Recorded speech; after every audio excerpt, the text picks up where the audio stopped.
The longest-standing boxing club in Lethbridge is now at risk of closing its doors, but it's not going down without a fight. Austin Lee has that story.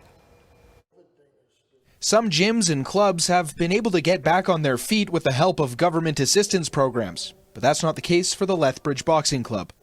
When the club first opened its doors in 1937, Bing Crosby was still in his prime. Joe Louis had just become the heavyweight boxing champion of the world, and the city of Lethbridge had only 15,000 residents.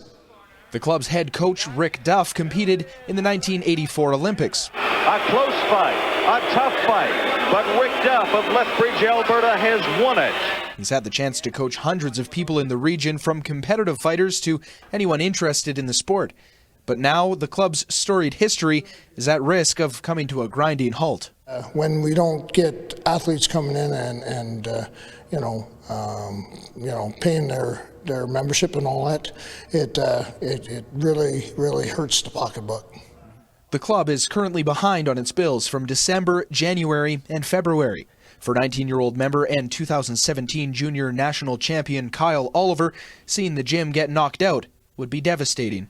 I see a lot of hungry kids, man. There's a lot of people here who love the sport, or they just love being in the gym and the environment, and it pushes them to be better people in everyday life. So I think there's a lot of kids here that need the gym. Duff and all the other coaches are volunteers. Their adoration for the sport is fueling the next generation, and they're not ready to throw in the towel. All our coaches do it for the passion and love, and in the last year, I brought in 4 or 5 new coaches. A GoFundMe page has been set up to help cover some of the bills, and more than $3,000 has been raised in the last 3 weeks. Despite being up against the ropes, Duff hopes to come out of the pandemic swinging. Austin Lee, CTV News, Lethbridge.